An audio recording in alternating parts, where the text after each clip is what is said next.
Hello সবাই, কেমন আছো? আশা করি সবাই খুব খুব ভালো আছো। আজকে পার্লারে আরেকটি নতুন কাজ তোমাদের সঙ্গে শেয়ার করতে চলে এলাম। চলো তোমাদের দেখে, তার আগে দেখে নাও কারা কারা আমার হেল্পিং হ্যান্ড ছিল আর কারা কারা করছে তাদের দেখে নাও। ওই যে দেখো, দেখো, এই আমার মতোই দাঁত বের করা মানুষ, ঠিক আছে? সারাক্ষণ দাঁত বের করে থাকি আমরা। ওই দেখো আর এই যে যাকে ক্লায়েন্ট যাকে করছি সেই যে কি কষ্ট, চুপচাপ বসে আছে, কিছু করার নেই। ওই দেখো, সেও আমার পাল্লায় পরে আমার মতো হাসি খুশি হয়ে গেছে এমনিতেই। মানে আমার কাছে যারা আসে তারা আমার মতো এই দাঁত বের করা হয়ে যায়। ঠিক আছে, দেখো তোমাদের চুলটা কেমন ছিল সেটা দেখাচ্ছি, আর করার পর চুলটা কেমন হলো সেটাও তোমাদের সঙ্গে শেয়ার করব। আশা করি তোমাদের ভালো লাগবে, আর কেমন লেগেছে তোমরা অবশ্যই কিন্তু কমেন্ট করে জানিও।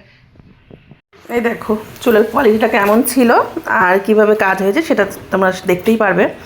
দেখো চুলটা কতটা রাফ ছিল, কার্ল ছিল, আর চুলটা ভীষণ পরিমাণে ফেটে ড্যামেজ হয়ে গেছে, আর হেয়ারে অনেক রকম প্রবলেম ছিল যেটা আমরা সলভ করেছি। তোমরা দেখলেই বুঝতে পারবে।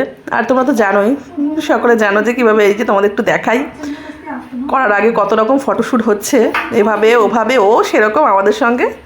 এই দেখো রেজাল্ট কেমন হয়েছে তোমরা দেখতে পাচ্ছ, আর কেমন লেগেছে অবশ্যই জানিও।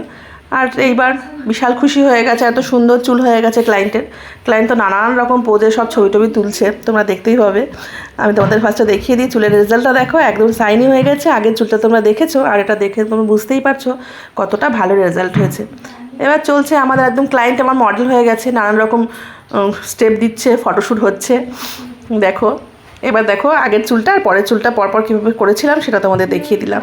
ভিডিওটা কেমন লেগেছে অবশ্যই জানো। সকলকে অনেক অনেক ভালোবাসা, পুরো ভিডিওটা দেখার জন্য ধন্যবাদ।